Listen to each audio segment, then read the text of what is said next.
I'm Sophia, 32 years old, a single mom, and I work hard as a marketing executive to provide for my daughter, Lily. She's 8 and the center of my world. But recently, our lives were turned upside down.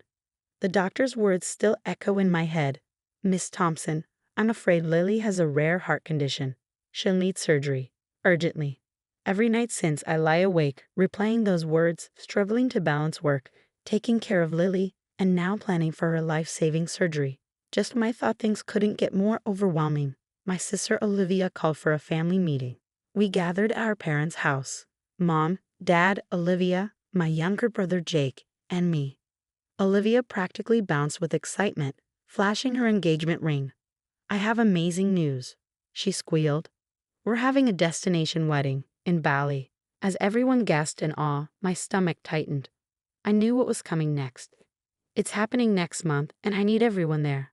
No excuses. I took a deep breath. Liv, I'm so happy for you, but Lily's surgery is next month. I can't leave her. The room fell silent, then came the onslaught. Sophia, this is your sister's special day, Mom scolded. Dad chimed in. Can't you reschedule the surgery? Yeah, Soph, don't be so selfish, Jake added, not even looking at me. I couldn't believe what I was hearing. Selfish. I was talking about my daughter's life. Olivia's face twisted into a pout. You always do this, Sophia. You always try to steal my spotlight. Memories rushed back. Olivia's recitals overshadowing my soccer games, her graduation celebrated more extravagantly than mine, her achievements always prioritized. I fought back tears. That's not fair, Liv. You know that's not true. Well, if you really cared about this family, you'd find a way to be there, Olivia snapped. I glanced around, hoping for some support, but all I saw were disappointed faces. No one met my gaze. I stood up, my voice trembling. I'm sorry, but I can't abandon Lily when she needs me most. The weight of isolation settled on me as I left the house. How could they ask me to choose between my family and my child's life? The unfairness of it all made my head spin. That night, as I tucked Lily into bed, her small hand found mine. Mommy, are you okay? You look sad. I forced a smile. I'm fine, sweetheart, just thinking about grown-up stuff. Her eyes widened. Is it about my heart? Don't worry about that, honey, I said, kissing her forehead. Mommy's going to take care of everything. As I turned off the light, closing her door, I leaned against the wall, torn between my love for my daughter and the crushing expectations of my family. The following weeks blurred into long nights of work, endless spreadsheets, and every extra shift I could take. Every penny counted. One evening, after Lily had fallen asleep, I decided to call my parents, hoping they'd cooled off and would understand. Hey Mom, I was hoping we could talk about Lily's surgery. Sophia, now's not a good time, Mom said, her tone clipped. We're busy with wedding preparations. I swallowed my frustration. I understand, but this is important. Remember that joint account we set up for emergencies? I was thinking of using it for Lily's medical expenses. There was a long pause. Well, about that, my stomach dropped as I logged into the banking app. The account was empty. What happened to the money? I asked, my voice shaking. Dad came on the line. Sophia, don't overreact. We had some unexpected expenses for Olivia's wedding. You used our emergency fund for a wedding? I could barely believe what I was hearing. It's not just any wedding, Mom interjected. It's your sister's special day. You're being selfish again, Sophia. Selfish. My daughter needed life-saving surgery. I hung up, the sting of their betrayal fresh in my mind. Later that week, I ran into Jake at the grocery store. Hey Soph, how are you holding up? For a moment, I saw the brother I used to know.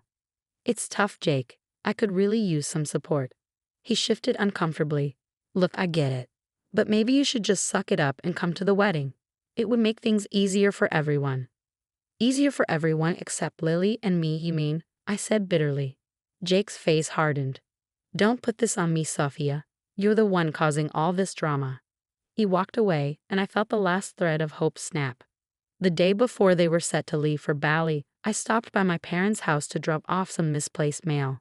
As I approached the door, I overheard Olivia's voice. I just don't understand why she's being so difficult. It's like she's trying to ruin my wedding on purpose. Now, Mom soothed. We know how Sophia can be, always needing to be the center of attention. Exactly. Olivia chimed in, her voice full of frustration. I bet Lily isn't even that sick. Sophia's probably exaggerating to get sympathy. I stood frozen outside the door, unable to move as they tore me apart. The people who were supposed to love me unconditionally were dismissing my daughter's life like it was nothing more than an inconvenience.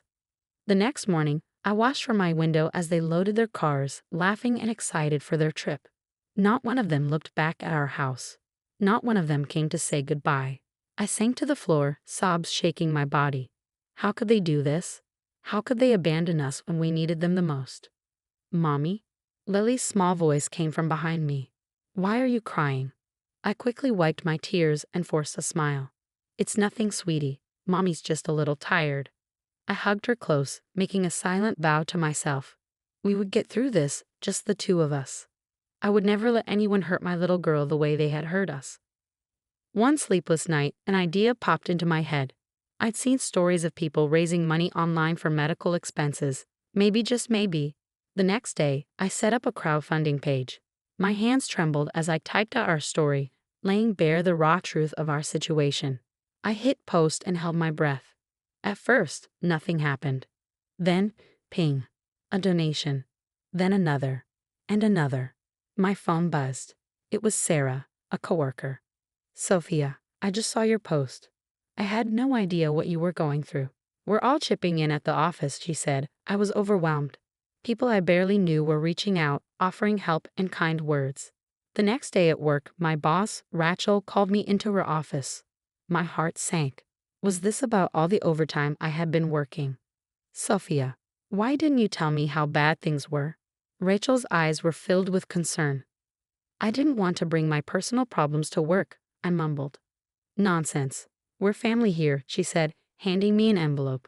It's an advance on your salary, and I'm giving you flexible hours. Your priority right now is Lily. I couldn't hold back the tears. Thank you, Rachel. I don't know what to say.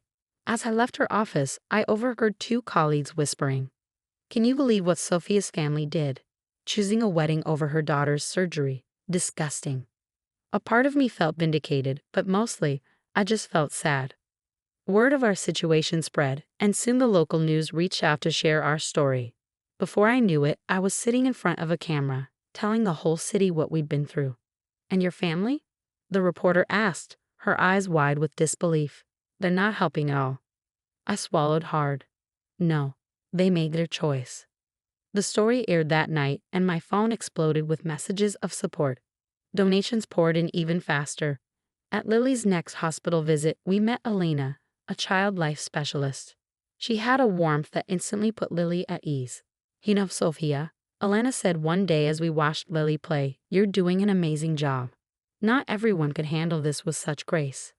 I laughed bitterly. Grace? I feel like I'm barely holding it together. Elena squeezed my hand. That's the thing about strength. It's not about never falling apart. It's about picking yourself up every time you do. I threw myself into the final preparations for the surgery, work, hospital visits, last-minute fundraising. I was running on pure adrenaline. Finally, the day arrived. I held Lily's hand as they wheeled her into surgery, my heart pounding. I love you, Mommy, she whispered.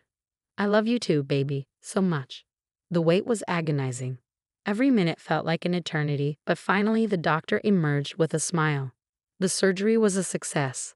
Lily's going to be just fine. Relief washed over me like a tidal wave. I sobbed, I laughed, and I thanked every force I could think of. Later, as I sat by Lily's bedside, watching her sleep peacefully, my phone buzzed. It was Jake. Hey, Soph. How did the surgery go? We just got back from Bali and heard about everything. I'm so sorry. I turned off the phone without replying. They had made their choice, and now I was making mine. As I looked at my brave little girl, I felt a mix of emotions, relief, exhaustion, and yes, anger at my family. But mostly, I felt hope. We had made it through the worst, and we had done it without them. The following weeks were filled with hospital visits, recovery milestones, and the realization that Lily and I were stronger than I had ever imagined. Each day, I watched my little fighter grow stronger. We spent hours playing games, reading stories, and talking. It felt like we were getting to know each other all over again. While Lily napped, I checked my emails. One from Rachel caught my eye. Sophia, your performance these past months has been exceptional. We'd like to offer you a promotion to senior marketing manager. You've more than earned it. I could hardly believe it. After everything we've been through, things were finally starting to look up. But life had other plans. My phone buzzed with a news alert. Local family chooses destination wedding over child's life-saving surgery. My stomach dropped as I read on. Someone had leaked our story to the media, and it had gone viral. Olivia's wedding photos were all over social media, but not in the way she'd imagined. The comments were brutal. How could they abandon their granddaughter like that? What kind of mother chooses a beach vacation over her niece's life? I felt a twisted sense of satisfaction, but guilt followed swiftly. I didn't want this. A few days later, Elena called. Sophia, have you seen the news? Your father's company is under investigation for misuse of resources. I hadn't, but a quick search confirmed it. Dad had apparently used company funds for their Bali trip. Then came the text from Jake. Soph, can we talk? I'm so sorry about everything. I stared at the message for a long time before replying. I'm glad you're sorry, Jake, but I need time. Please respect that. As for Mom, the stress took its toll. She was hospitalized for exhaustion and high blood pressure. Meanwhile, Lily and I were moving forward. Lily, how would you feel about moving to a new house? I asked one evening. Her eyes lit up. Can I have a purple room? I laughed. Absolutely. On moving day, as we stood in front of our new home, my phone buzzed again. It was Rachel. Sophia, you won't believe it. We just landed that big account we were hoping for. I grinned. That's fantastic. We should celebrate. Absolutely. Bring Lily. Elena is coming too. As I hung up, a wave of gratitude washed over me. We had been through hell, but we had come out stronger. We had a new home, new friends, and a new life ahead of us. Now, I have a question for you. If you were in Sophia's position, would you ever forgive your family for choosing a wedding over your child's life-saving surgery? Or do you believe some betrayals are unforgivable, no matter who commits them? Share your thoughts in the comments below.